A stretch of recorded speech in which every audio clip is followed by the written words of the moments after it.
नमस्कार, आप देख रहे हैं SPN9 न्यूज़ और आपके साथ मैं हूं क्रांति सिंह। एक बार फिर न्यूज़ रूम में मौजूद हूं। यहां पर हमारे तमाम सहयोगी मौजूद हैं, उनसे सवाल जवाब हम पूछेंगे क्योंकि देखिए यहां पर जो है मैनपुरी के चुनाव को लेकर के इस उपचुनाव से पहले जो घमासान मचा है उसमें कई सारे सवाल हैं। सबसे पहला सवाल कि यहाँ पर जो है मैनपुरी चुनाव को लेकर के जब हम ये देख रहे थे कि अपर्णा वर्सेस डिम्पल की लड़ाई दिखाई दे रही है, तो यहाँ पर शाक्य समाज का नेता क्यों उतारा गया? चलिए उतार भी लिया, लेकिन उसके बाद शाक्य समाज के नेता को उतारने के बाद अपर्णा यादव क्यों नहीं अभी तक स्टार प्रचारक की भूमिका निभा रही है, वो सबसे बड़ा सवाल है। तो यहाँ पर राहुल हमारे साथ जुड़ चुके हैं, राहुल से सवाल पूछ लेते हैं। राहुल, यहाँ पर जो है शाक्य समाज का कार्ड तो खेल दिया, अपर्णा वर्सेस डिम्पल की लड़ाई दिखाई दे रही थी, लेकिन यहाँ पर डिम्पल के सामने अभी तक अपर्णा ने कोई बयानबाजी नहीं की है।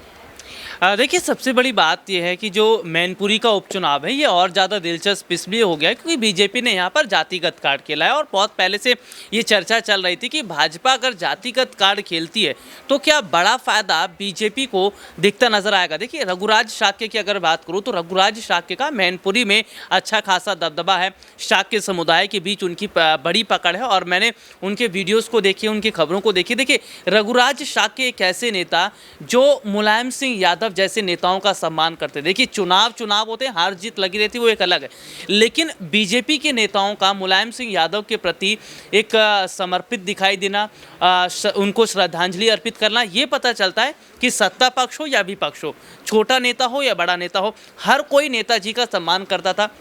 रघुराज शाक्य जो है वो पार्टी के कई नेताओं के साथ पहुंचते हैं, बाकायदा मुलायम सिंह यादव को श्रद्धांजलि अर्पित करते हैं, पुष्प अर्पित करते हैं, उनसे आशीर्वाद लेते हैं। देखिए, बहुत बड़े थे मुलायम सिंह यादव, राजनीति में बहुत बड़ा कद था उनका, समाजवादी पार्टी में बहुत बड़ा कद था भाई, वो केंद्र में मंत्री भी रह चुके, रक्षा मंत्री तक रहे।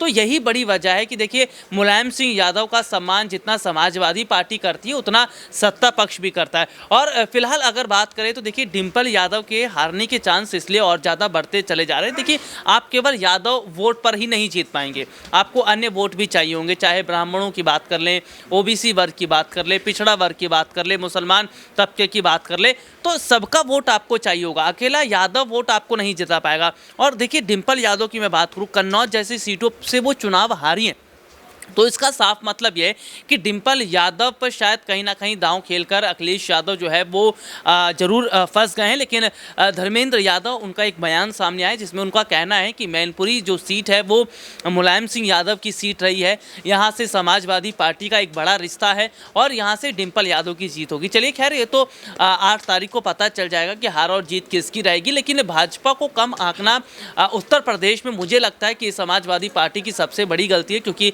भाजपा वो सरकार जो उत्तर प्रदेश में है, प्रदेश के मुख्यमंत्री योगी आदित्यनाथ हैं, उत्तर प्रदेश के कई उपचुनाव में भाजपा ने बड़ी जीत हासिल की। तो जिस तरह से कई उपचुनाव की मैं बात करूं, चाहे गोला गोकर्णनाथ की बात कर लूँ, आजमगढ़ की बात कर लूँ, मैनपुरी के उपचुनाव की बात कर लूँ, तमाम उपचुनाव में जो बड़ी जीत हासिल की है बीजेपी ने, उसको देखकर ऐसा लग रहा है कि वाकई कांटे की टक्कर देखने को मिलेगी। ठीक है, धन्यवाद। देखिए, अब दीपक हमारे साथ जुड़ चुके हैं, दीपक से अगला सवाल मैं ले लेती हूँ। दीपक, यहाँ पर जिस तरीके से हम देख रहे हैं कि अपर्णा यादव पर दाव नहीं खेल करके शाक्य समाज पर बीजेपी ने दाव खेला, अपर्णा यादव को लेकिन एज अ स्टार प्रचारक देखा जा रहा था कि वो स्टार प्रचारक की भूमिका में नजर आएगी ताकि यादव परिवार का वोट बैंक भी वो खींच सके, लेकिन यहाँ पर वो कुछ बयानबाजी नहीं कर रही है, डिम्पल यादव पर कुछ नहीं कह रही है, अखिलेश यादव पर कुछ नहीं कह रही है, समाजवादी पार्टी पर नहीं कह रही, ना ही उपचुनाव को लेकर के कुछ कह रही है। इतनी शांति अपर्णा यादव की तरफ से, क्या इसका समर्थन मान लिया जाए समाजवादी पार्टी के लिए, या फिर बीजेपी कुछ और भी करना चाहती है? बीजेपी जो फैसले लेती है वो मानना पड़ता है पार्टियों को, वरना बीजेपी के पास नेताओं की कतार बहुत लंबी है, वो कभी भी किसी का ही पत्ता काट देते हैं। आपने गुजरात चुनाव में देख ही लिया होगा। लेकिन अपर्णा यादव, अब आपने बात करी शांत की, तो शांत समंदर है, सैलाब इसमें कभी भी आ सकता है। अपर्णा उतरेंगी तो जरूर कुछ ना कुछ बयानबाजियाँ होंगी, लेकिन एक चर्चा इस बात की थी कि डिम्पल के खिलाफ कोई कैंडिडेट ही ना उतारे, शाक्य चाहे कोई भी समाज हो, किसी को भी ना उतारे, ताकि जो मुलायम सिंह यादव है उनको श्रद्धांजलि एक अर्पित हो, और ये राजनीतिक तौर पर श्रद्धांजलि होती ताकि किसी कैंडिडेट को ना उतारते और सीधी सीधी वॉक ओवर में जीत मिल जाती।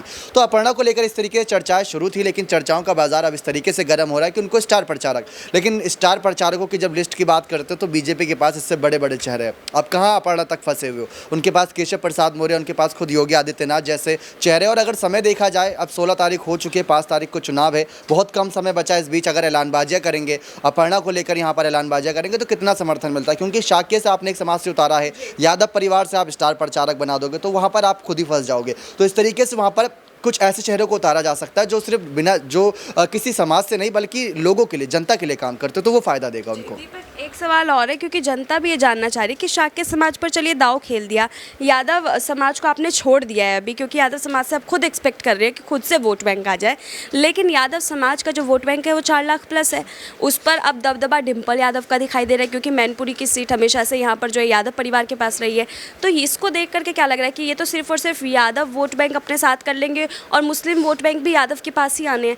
तो जब ये 2 समीकरण के वोट उनके पास ही आने, तो इसमें सिर्फ शाक्य समाज को उतार करके भी भाजपा कैसे जीतेगी? देखिए, भारतीय जनता पार्टी यहाँ पर कुछ अलग रणनीति हमेशा ही अपनाती है।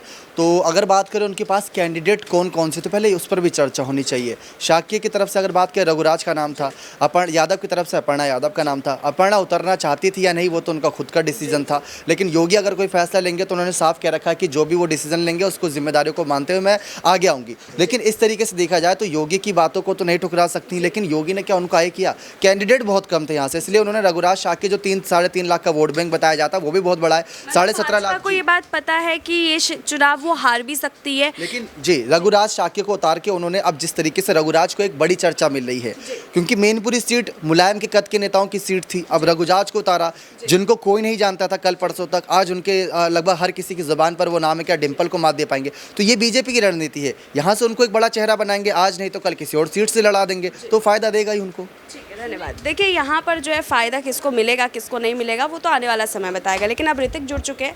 ऋतिक से मैं अगला सवाल ले लेती हूँ कि ऋतिक, जिस तरीके से हम देख रहे हैं कि अखिलेश यादव जो है वो डिम्पल के साथ नज़र आ रहे हैं, लेकिन शाक्य के साथ तो अभी कोई नज़र ही नहीं आ रहा, वो तो अकेले दिखाई दे रहे हैं। अगर साक्य की यहाँ पर बात चल रही है, साक्य के साथ इसलिए देखिए, बीजेपी में हमेशा चाणक्य नीति रही है और बीजेपी में नेताओं की कमी नहीं है। अगर रघुराज साक्य राजनीति में नए हैं और रघुराज साक्य के साथ कोई नज़र नहीं आ रहा, तो आप ये सोच लीजिए कि शाक्य वोट बैंक का कम नहीं है। अभी आप जहाँ एक और बता रही थी कि 4.5 लाख वोट यादव का है, लेकिन आपको ये समझना होगा कि शाक्य वोट कम नहीं है, शाक्य का वोट जोड़ लिया जाए, ब्राह्मण का वोट नहीं, शाक्य से ज़्यादा है, लेकिन ऐसा नहीं है कि शाक्य वोट से ज़्यादा। अगर एमवाई समीकरण की बात करें तो मुस्लिम वोट शाक्य के समर्थन में नहीं आएगा। देखिए, अगर रघुराज को यहाँ पर उतारा है तो कहीं ना कहीं ये समझना होगा कि बीजेपी की यहाँ पर बड़ी चाल है, बीजेपी सोच समझ कर ही ये फैसला लिया है। ठीक है, यहाँ पर धन्यवाद। देखिए, अब नेहा से मैं आखिरी सवाल ले लूँगी। नेहा, यहाँ पर जिस तरीके से हम देख रहे हैं कि यादव परिवार का जो वोट बैंक है वो लगातार जो है बढ़ता हुआ नज़र आ सकता था, लेकिन अब बटा नहीं है, तो इसको देख करके आप क्या समझ रही है कि यहाँ पर इस वोट बैंक के ना बटने से यादव परिवार को फ़ायदा पहुँचेगा?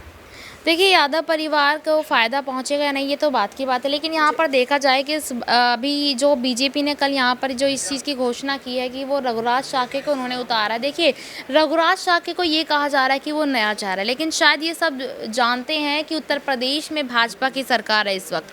उत्तर प्रदेश में भाजपा अगर किसी इंसान को, किसी व्यक्ति को उतारती है, चाहे वो नया चेहरा क्यों ना हो, चाहे उसने राजनीति में नया कदम क्यों ना रखो, लेकिन ज़रूर कोई ना कोई रणनीति बनाकर ही यहाँ उतारती है। अब ये सवाल उठ रहा है कि क्या वो डिम्पल यादव को मात दे पाएंगे, क्योंकि डिम्पल यादव तो समाजवादी पार्टी से पहले से ही जुड़ी हुई हैं और हमेशा से मैनपुरी पर समाजवादी पार्टी का दबदबा रहा है। तो ये सवाल यहाँ पर खड़ा तो ज़रूर हो रहा है, लेकिन कहीं यहाँ पर इसका उलट होता हुआ भी देखने को मिल सकता है। क्या ये भी हो सकता है क्योंकि कुछ 2 या 3 साल पहले से यहाँ पर जो डिम्पल यादव उन्होंने राजनीति से साथ छोड़ा हुआ है, अब यहाँ अचानक से राजनीति में कदम रखा है। तो देखिए, इसका जो जवाब है वो यही होगा कि आने वाले समय में पता चलेगा कि यहाँ पर रघुराज शाक्य जो है वो डिम्पल यादव पर भारी पड़ेंगे या डिम्पल यादव जो है वो रघुराज शाक्य पर भारी। धन्यवाद। यहाँ पर देखिए, इस जो चुनावी माहौल के जितने भी समीकरण थे हमारे तमाम सहयोगियों ने बखूबी आपको बताने की कोशिश की, लेकिन देखिए यहाँ पर अभी भी सवाल उठ रहा है और ये सवाल आप लोगों के लिए कि शाक्य समाज को लेकर के जो यहाँ पर डिम्पल यादव कोशिश करती हुई नजर आ रही है, क्या वो कोशिश वाकई में सफल होगा? क्या वो शाक्य समाज को जो है अपनी तरफ कर पाएंगी, जबकि उन्हीं के बीच का एक दिग्गज नेता जो है उनके सामने खड़ा है? क्या उस वोट बैंक पर वो सेंधमारी कर पाएंगी या नहीं? कमेंट सेक्शन में ज़रूर बताइएगा। फिलहाल आज के लिए बस इतना ही। देश दुनिया की तमाम बड़ी खबरों के लिए देखते रहिए SPN9 न्यूज़।